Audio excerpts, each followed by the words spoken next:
송혜교는 태몽부터 범상치 않았습니다. 송혜교의 어머니는 꿈속에서 달리고 있었는데 목이 너무 말라 울창한 숲으로 들어갔죠. 그곳에 있는 큰 호수에 엎드려 허겁지겁 물을 마시던 도중 무언가의 시선을 느꼈습니다. 고개를 들어보니 뿔이 루비로 된 사슴 한 마리가 어머니를 바라보고 있었죠. 아름다운 태몽처럼 송혜교는 어린 시절부터 미모가 어마어마했습니다. 중학교 3학년 때 잡지에 교복 모델 선발대회가 열린다는 소식을 보고 친구와 소풍 가서 찍은 사진을 보냈죠. 참가 자격을 얻어 대회장에 도착한 송혜교는 놀랐습니다. 다른 참가자들은 모두 헤어와 메이크업을 하고 나왔는데 이를 몰랐던 송혜교만 맨얼굴에 머리를 감고 나온 상태 그대로였죠. 참가하는 데 의의를 두자고 생각한 송혜교는 그만 대상을 받아버리고 맙니다. 송혜교는 연예계에 큰 관심이 없었지만 수상 후 CF에 출연하면서 자연스럽게 연기를 시작하게 됐죠.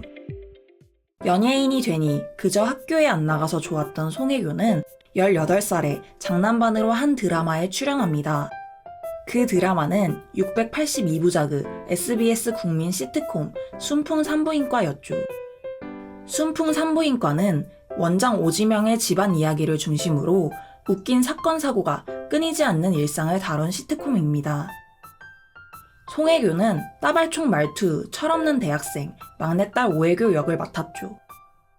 상큼발랄한 이미지를 시청자들에게 각인시켰으나 연기를 배운 적이 없어 책 읽는 수준이었던 자신을 한심해했습니다. 순풍 산부인과로 인기를 얻은 송혜교는 시트콤 배우로 남느냐 정통 배우로 가느냐의 기로에 서 있었습니다. 그곳에서 만난 작품은 KBS2 드라마 가을동화였죠. 가을동화는 친남매인 줄 알았던 준서와 은서가 피 한 방울 섞이지 않은 남남이었다는 것을 알게 된 후 주위의 반대를 무릅쓰고 애틋한 사랑을 하는 멜로 드라마입니다. 송혜교가 청순 가련한 은서 역할을 해내기까지의 과정은 쉽지 않았죠.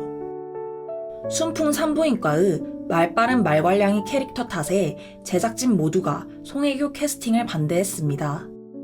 순풍 산부인과를 보지 못한 윤석호 PD만 송혜교의 순수한 첫인상에 끌려 끝까지 캐스팅을 밀어붙였죠.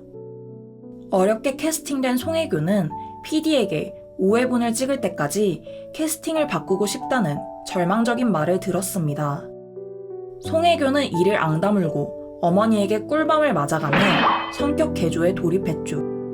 그 덕에 말이 느려지고 성격도 차분해졌으며 10회 촬영분에선 PD에게 이제 혜교가 안 보이고 은서가 보인다고 칭찬을 듣기까지 했습니다. 모두가 반대했던 송혜교 캐스팅은 신의 한 수 캐스팅이었죠.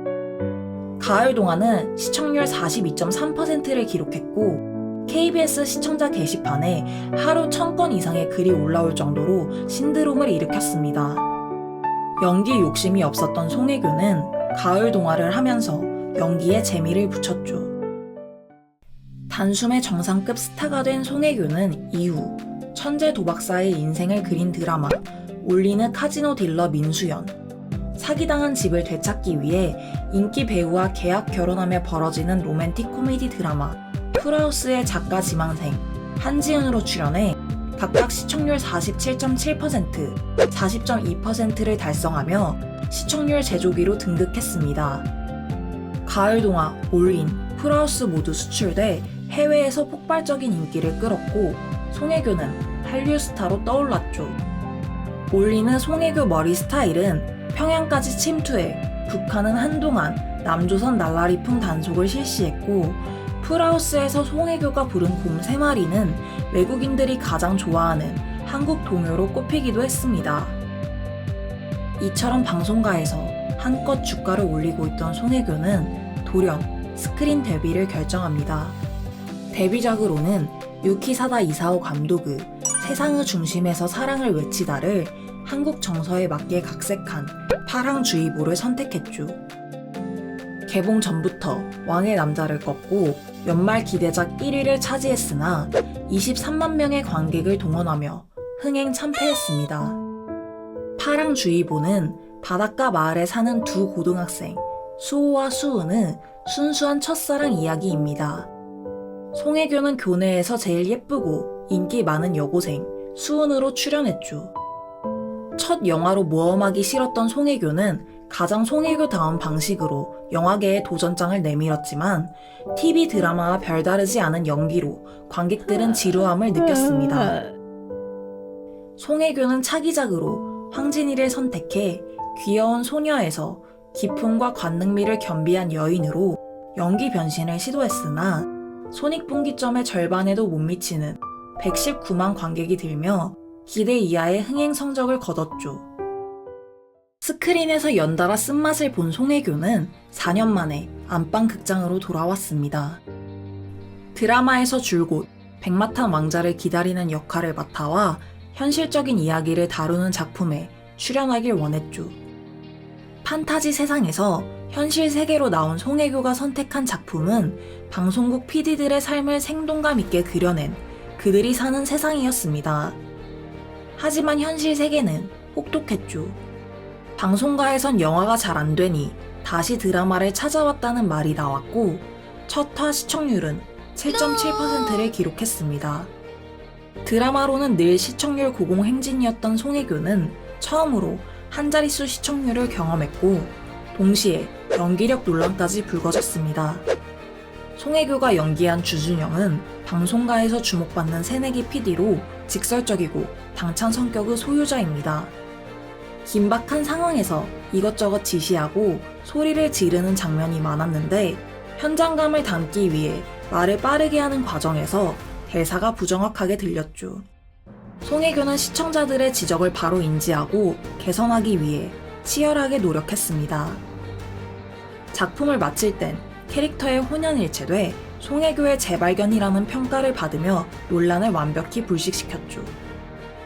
그들이 사는 세상으로 스타 이미지에서 벗어난 송혜교는 사랑을 믿지 않는 두 남녀의 만남을 그린 그 겨울 바람이 분다의 시각장애를 가진 대기업 상속녀 오영으로 연기파 배우로서 입지를 다졌고 극한의 환경 속 군인과 의사들의 삶을 다룬 태양의 후예의 흉부외과 전문의 겸 의료봉사단 팀장 강모연으로 KBS 연기대상을 수상하며 멜로 여왕 자리를 차지했습니다. 하지만 송혜교는 대중들에게 새로운 모습을 보여주는 것에 목말라 있었죠. 멜로 드라마로 인기를 얻어 비슷한 작품과 캐릭터만 하게 됐고 어느 순간부터 자신의 연기가 지루하게 느껴졌습니다.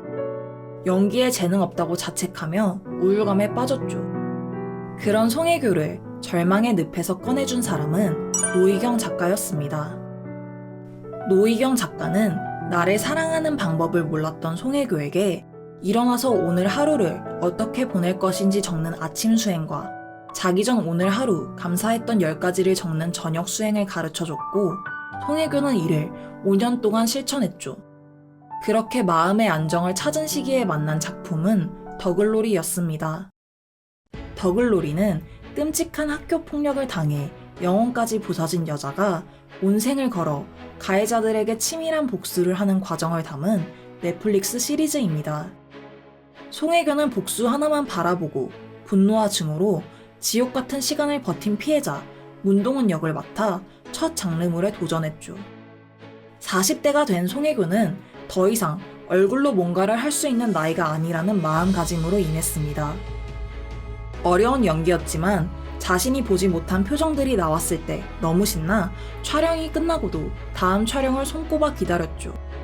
고된 삶을 살아온 문동은 캐릭터를 위해 날것의 피부를 드러냈고 담담한 표정 아래 일렁이는 분노를 담아 송혜교만의 우아한 복수를 완성했습니다. 흥행력만큼 연기력을 대중에게 인정받은 적 없었던 송혜교는 눈에 띄는 외모를 가져 멜로 로맨스만 잘할 것이라는 선입견을 깨부수고 극찬을 받았습니다. 더글로리는 한 번 시작하면 멈출 수 없어 끝까지 시청하게 만들었고 넷플릭스 42개국 순위 1위, 전세계 6억 시간 시청으로 대성공을 거뒀죠. 송혜교는 청룡 시리즈 어워즈에서 대상을 받았는데 소감으로 수고했다 혜교야 라고 스스로를 칭찬하며 자신의 짓누른 압박감을 훌훌 털어버린 듯한 모습으로 감동을 주었습니다. 장르물에 관심을 갖게 된 송혜교는 오컬트 영화 검은 수녀들로 오랜만에 스크린 복귀에 나섭니다. 검은 수녀들은 악령에 사로잡힌 소년을 구하기 위해 구마가 허락되지 않은 수녀들이 금지된 의식을 행하는 영화입니다. 촬영 도중 감정이 격해져 손발이 경직될 정도로 연기에 몰입한 송혜교가 드라마에 비해 부진했던 영화도 정복할 수 있을지 기대를 모으는 가운데 검은 수녀들을 보러 극장에 가야 하는 저는 이만. 시청해주셔서 감사합니다.